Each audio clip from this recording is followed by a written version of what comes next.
अगर आप अपने सिलेक्शन के चांसेस को डबल करना चाहते हैं तो इस वीडियो को पूरा देखिएगा। आप बैंक की तैयारी कर रहे हैं, लेकिन अगर आप थोड़ी सी और मेहनत कर दें तो आप एसएससी की भी तैयारी अपने बैंक की प्रिपरेशन में सम्मिलित कर सकते हैं और अपने जो सिलेक्शन के चांसेस हैं उसको काफ़ी अच्छा कर सकते हैं।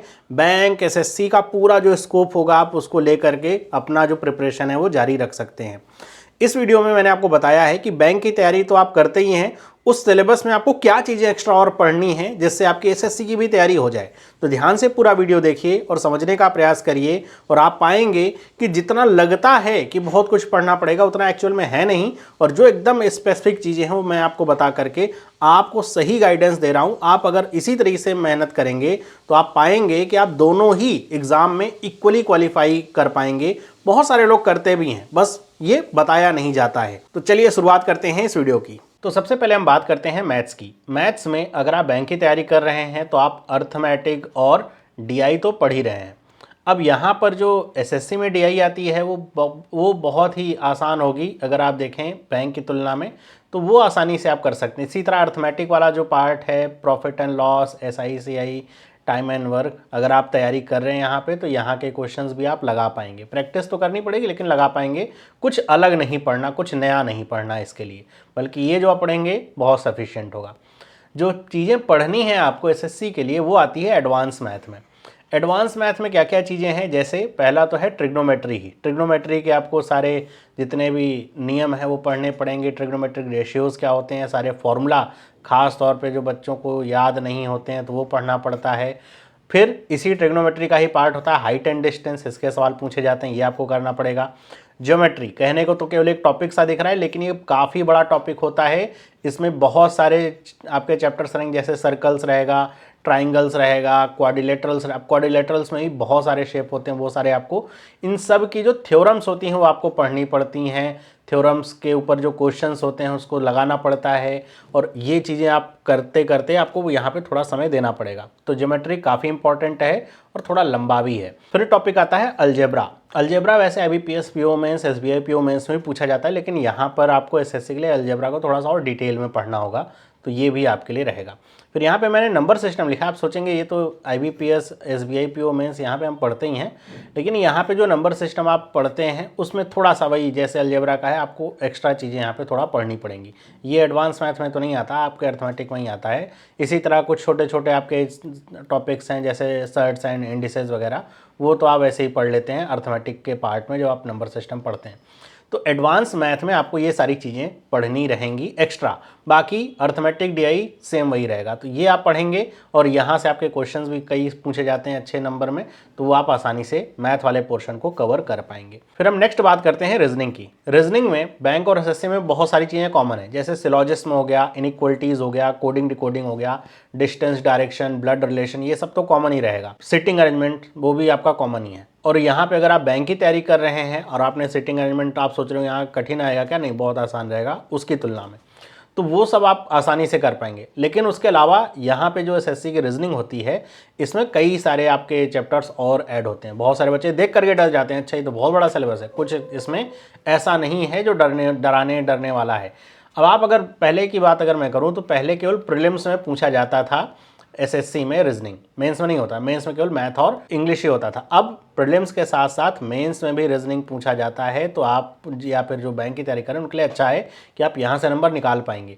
अब यहाँ पे आप जैसे देखेंगे, जैसे लिखा है एनोलॉजीज। एनोलॉजीज काफ़ी आसान टॉपिक है। अब यहाँ पे एनोलॉजीज में क्या है कि एनोलॉजीज में आपने जैसे क्वेश्चंस लिखे होंगे, जैसे लिखा है 4 और यहाँ पे मैंने लिख दिया 64 और फिर ऐसे लिख दिया, यहाँ पे लेट से मैंने लिख दिया 3 और ऐसे करके पूछूंगा कि यहाँ पे क्या आएगा, तो आपको ये बताना रहेगा यहाँ पे क्या आ रहा है। तो आप देखेंगे अच्छा 4 है, ये 4 का क्यूब है तो 3 होगा, तो 3 का क्यूब होगा, ऐसे करके 27 आप मार्क कर सकते हैं। ये आसान सा क्वेश्चन है, एग्जाम्पल है। इसी तरह एनोलॉजीज में सिर्फ नंबर वाले क्वेश्चंस नहीं रहते, यहाँ पे वर्ड वाले क्वेश्चंस भी रहते हैं। ऐसे लिखा रहेगा एरो, यहाँ लिखा रहेगा बो, फिर आपको यहाँ पे गन लिखा रहेगा, फिर नेक्स्ट क्या होगा वो आपको ऐसे मैच कराना रहेगा। तो एनोलॉजीज के कई सारे टॉपिक के क्वेश्चन बनते हैं और जैसा मैंने बताया इतना आसान लॉजिक होता भी है, कई सारी जगह पे, और कुछ में थोड़ा लॉजिक कॉम्प्लेक्स भी होता है जहाँ पे आपको एक दो ऑपरेशन करने पड़ते हैं। तो ये सारा कुछ आपके प्रैक्टिस के ऊपर है। इसमें ऐसा कॉन्सेप्ट वाइज आपको कुछ बहुत खास नहीं समझना कि आपको बहुत मेहनत करनी पड़े, प्रैक्टिस की जरूरत पड़ेगी। इसी तरह फिगरल एनोलॉजी भी होती है, सेम वही कहानी कि आपको यहाँ पे 3 चीज़ें दे देगा, आपको उसी पैटर्न पे चलता हो, चौथा फिगर क्या होगा एनोलॉजी के रूप में बताना होगा। स्पेशल ओरिएंटेशन भी सेम आपका रहेगा, फिगर वाला ही है।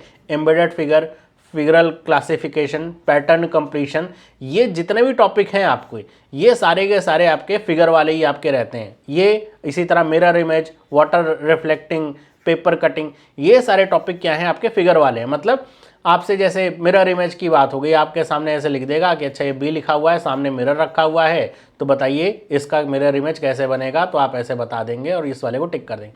एग्जाम्पल के तौर पे बता रहा हूँ। तो ये मिरर जरूरी नहीं सीधे रखा जाए, नीचे रखा जा सकता है, दाएं बाएं कहीं भी रख के आपसे बस उसकी इमेज पूछेगा कैसे बनेगी। वाटर रिफ्लेक्शन भी सेम मिरर इमेज की तरह ही आपका काम करेगा। पेपर कटिंग एक आपका टॉपिक होगा जिसमें लिखा रहेगा कि अच्छा एक ऐसा चौकोर सा पेपर है, पहले हमने इसको ऐसे मोड़ दिया, फिर हमने इसको ऐसे मोड़ करके बना दिया कुछ ऐसा ट्राइंगल का शेप, फिर हमने यहाँ पे एक छेद कर दिया, यहाँ पे एक ऐसा कट मार दिया, अब इसको हम अनफोल्ड करेंगे तो कौन सा शेप बनेगा। तो ये भी आपका क्या है, पूरा फिगर वाला ही क्वेश्चन है। तो यहाँ से लेकर के जैसे फिगरल एनालॉजी से लेकर के ये सारी चीज़ें जो हैं ये केवल चित्र वाली चीज़ें हैं, और इनके लिए आपको बस प्रैक्टिस की ज़रूरत पड़ेगी कि आप अगर 100-150 क्वेश्चंस लगा लें तो आपको अच्छा खासा आइडिया और कॉन्फिडेंस आ जाता है कि इनके क्वेश्चंस आप कैसे कर सकते हैं। मतलब केवल प्रैक्टिस बेस्ड ये क्वेश्चंस होते हैं। अगर हम बात करें, इसमें एक टॉपिक होता है नंबर सीरीज का। नंबर सीरीज की अगर हम बात करें तो अच्छा इसमें पैटर्न कंप्लीशन नहीं रखेंगे। पैटर्न कंप्लीशन में आपने देखा होगा कुछ ऐसे क्वेश्चंस रहते हैं, आप कैसे लिखा रहेगा BAC, फिर ऐसे डैश रहेगा, फिर BBA डैश डैश, ऐसे करके क्वेश्चंस रहते हैं ना, पैटर्न कंप्लीशन है। सीरीज की अगर हम बात करें तो इसमें नंबर ऑफ फिगरल सीरीज आपके वही नंबर सीरीज वाले क्वेश्चंस जो होते हैं वही यहाँ पे पूछे जाते हैं, जो हम अगर बैंक की तैयारी की बात करें तो जो हम क्वांट में करते हैं वो सारी चीज़ें। यहाँ पे जो पढ़ने वाली या रीजनिंग में जो आपको नया सीखना पड़ेगा कॉन्सेप्ट के रूप में वो है क्लॉक्स एंड कैलेंडर्स।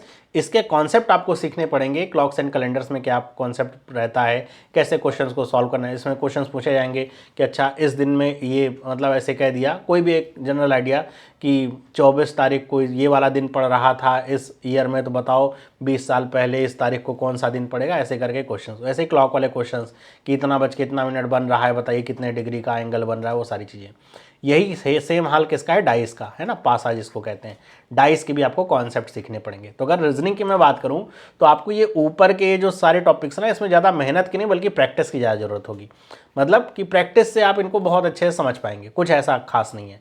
जो कॉन्सेप्ट वाला पार्ट है वो ये है क्लॉक्स एंड कैलेंडर और डाइस वाला पार्ट, तो ये आपको पढ़ना पड़ेगा यहाँ के क्वेश्चंस करने के लिए। बाकी सब कुछ सेम है, syllogism, inequality, setting arrangement, direction sense, blood relation, order and ranking, सब कुछ वही सेम है। बैंक की तैयारी कर रहे हैं, कुछ खास इसमें स्पेशल नहीं पढ़ना पड़ेगा, ना तो लेवल का बहुत कुछ ऊपर नीचे अंतर है। बैंक वाला इससे मतलब बैंक का लेवल इससे काफ़ी अच्छा होता है, तो बहुत आसानी से आप कर पाएंगे। नेक्स्ट हम बात करें इंग्लिश की। वैसे इंग्लिश के देखा जाए तो बैंक इंग्लिश को काफ़ी अच्छा माना जाता है एसएससी के कंपैरिजन में अगर देखें तो, मतलब ऐसा कहते हैं। वैसे इंग्लिश तो इंग्लिश ही है, उसमें कुछ अच्छा और ख़राब होने जैसी चीज़ नहीं है।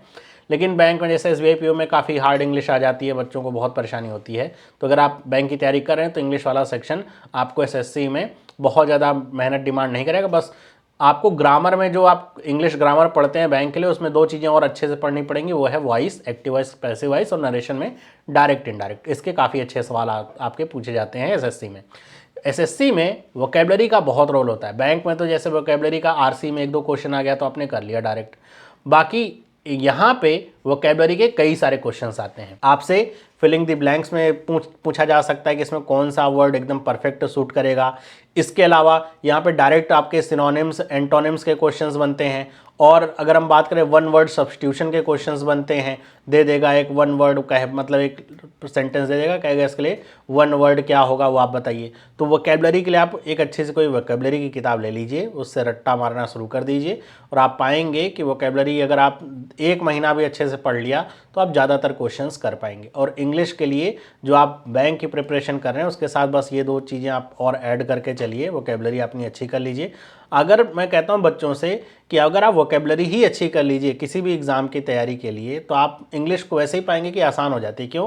क्योंकि तब आपको जो शब्द लिखे रहते हैं उनके मतलब समझ में आने लगते हैं, तो आप कुछ आइडिया लगा पाते हैं कि इसका मतलब क्या निकल रहा है और क्या यहाँ पे करना होगा और क्या चीज़ें सही होंगी, वरना आइडिया नहीं लगता। बाकी पार्ट ऑफ स्पीच वगैरह सब यहाँ पे आता है, सेंटेंस करेक्शन, एरर वाले क्वेश्चन जैसे रहते हैं, क्लोज टेस्ट वगैरह सब यहाँ पे आता है, वही सारी चीज़ें। तो वो आप कर रहे हैं तो 2 चीज़ें और ऐड करिए, 3 चीज़ें, वोकैबुलरी को थोड़ा और अच्छे से पढ़ने की जरूरत होगी।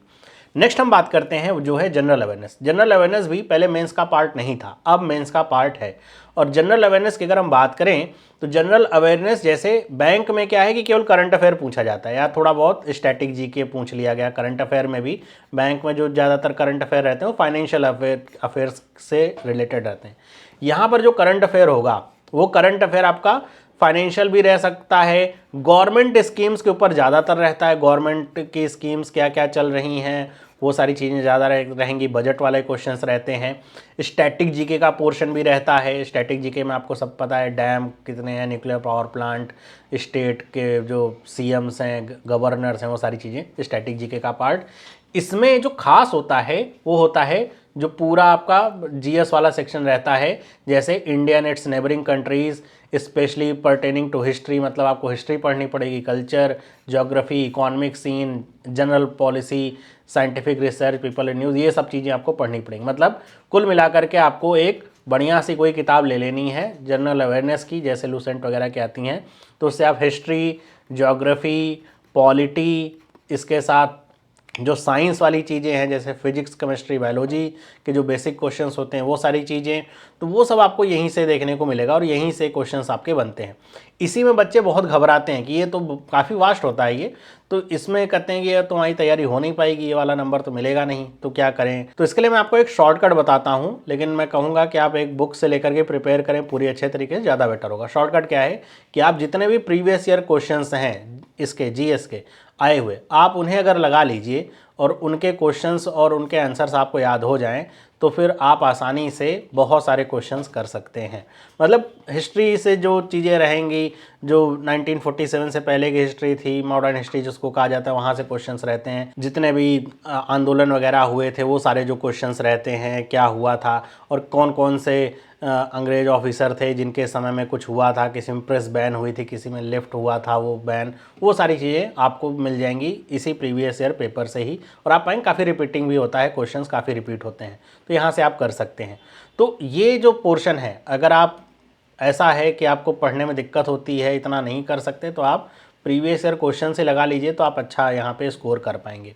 तो ये आपके चारों सेक्शंस हो जाते हैं। आपको बस इतनी चीज़ें समझ के रखनी है कि अगर आप सही में तैयारी करना चाहते हैं तो आपको मेहनत तो करनी पड़ेगी, नो डाउट। जितना बताना आसान है उतना करना कठिन होता है, लेकिन मेहनत आप करेंगे तो आपका बैंक के साथ साथ जो एसएससी वाला स्कोप है वो भी खुल जाएगा।